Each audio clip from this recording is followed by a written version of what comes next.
Tem essa questão de relacionar muito, até porque a relação é sacrifício com morte, né? Porque é a morte do animal e tal, enquanto todas as instruções... Pecado e morte, isso. Mas todas as instruções sacrificais em Levítico, em Êxodo, em Levítico e aqui em Números, a ênfase não tá na morte do animal. Tanto é que nem fala como o animal deve ser morto.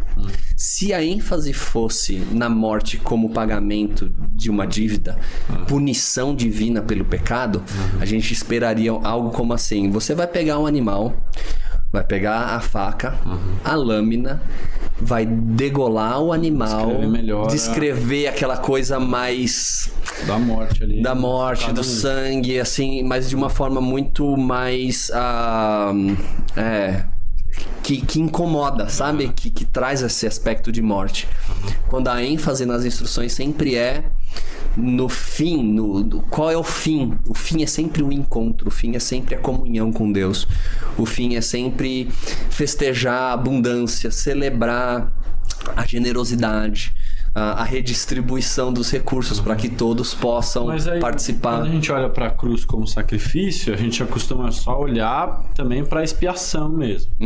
E aí a gente vai ver qual que é o significado de... Aqui, então, na sua tá propiciação? Propiciação. Então, expiação é um pouco melhor do que propiciação, porque propiciação é muito de dívida.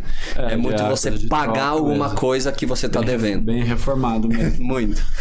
Anselmo total, né? Anselmo, porque essa ideia de expiação da teologia reformada vem de Anselmo, que interpreta o culto sacrificial do antigo Israel a partir de um contexto meio que judicial, né? E aí complica jurista, muito. Sim.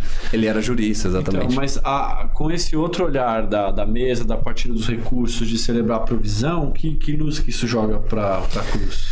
Em primeiro lugar, joga um elemento de que Deus vem ao nosso encontro na pessoa de Jesus, e mesmo na cruz, a cruz como um movimento de encontro de Deus conosco na nossa situação de sofrimento, de dor, de consequências ruins e mortais do nosso pecado e do pecado dos outros. Ou seja, consequência de vivermos num mundo em que a morte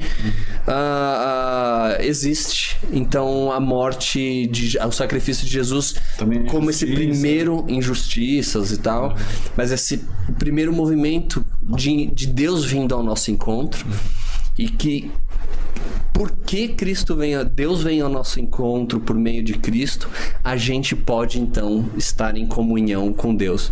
A cruz como um meio de união entre Deus e a humanidade. União é um conceito muito importante teologicamente na teologia ortodoxa oriental, né? A união com Cristo, união com Deus por meio de Cristo. Uma linguagem bem paulina, né? Falar sobre união com Cristo. Ou união em Cristo, união com Deus em Cristo. Então eu vejo o sacrifício de Jesus mais por esse lado de um meio pelo qual Deus e humanidade podem se encontrar, Deus e humanidade estão em união, e com esse propósito de que é uma união de celebração da vida, né? É uma união de generosidade, de hospitalidade. Então, mesmo se alguém ainda quiser manter o aspecto mais de morte, de punição, por assim dizer, que isso não seja um fim em si mesmo, porque a mensagem do Evangelho não é o perdão de pecados, por assim dizer, mas é porque ou para onde a gente é levado depois do perdão de pecados, que é comunhão, exatamente. Eu prefiro já até nem misturar as coisas. Né? Não entendi. A ceia tem essa associação, né? Do sacrifício de Jesus, dele falando do corpo, do sangue, com a comunhão, né? Sim.